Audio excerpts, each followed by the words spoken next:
নবী ইউনুস আলাইহিসসালাম, যিনি জোনা নামেও পরিচিত, নিনবাহ শহরের মানুষদের কাছে আল্লাহর পথে আহ্বান জানাতে পাঠানো হয়েছিলেন।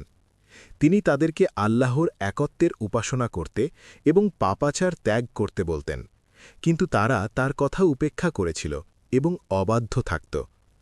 একসময় নবী ইউনুস আলাইহিসসালাম অধৈর্য হয়ে এবং আল্লাহর নির্দেশ ছাড়াই নিজের লোকদের ছেড়ে চলে যান।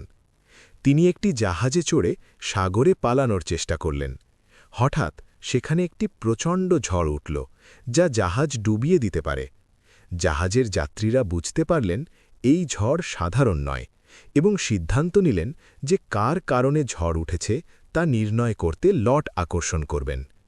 আল্লাহর ইচ্ছায় লট পড়ল ইউনুস আলাইহিসসালামের দিকে।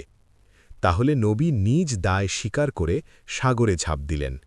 আল্লাহ তাআলার আদেশে একটি বড় তিমি তাকে গিলে ফেলল।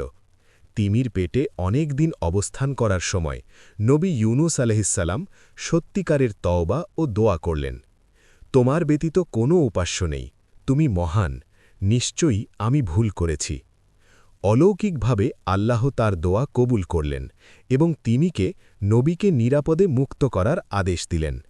নবী ইউনুস আলাইহিসসালাম দুর্বল হলেও কৃতজ্ঞ হৃদয়ে তিমির মুখ থেকে বের হলেন।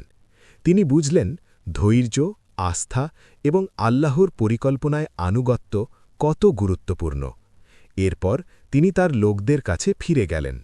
আল্লাহর রহমতে তারা ঈমান আনল এবং পাপ থেকে ফিরে আসল। এই গল্প আমাদের শিক্ষা দেয় তওবা, আল্লাহর অসীম রহমত এবং ধৈর্য ও বিশ্বাসের গুরুত্ব।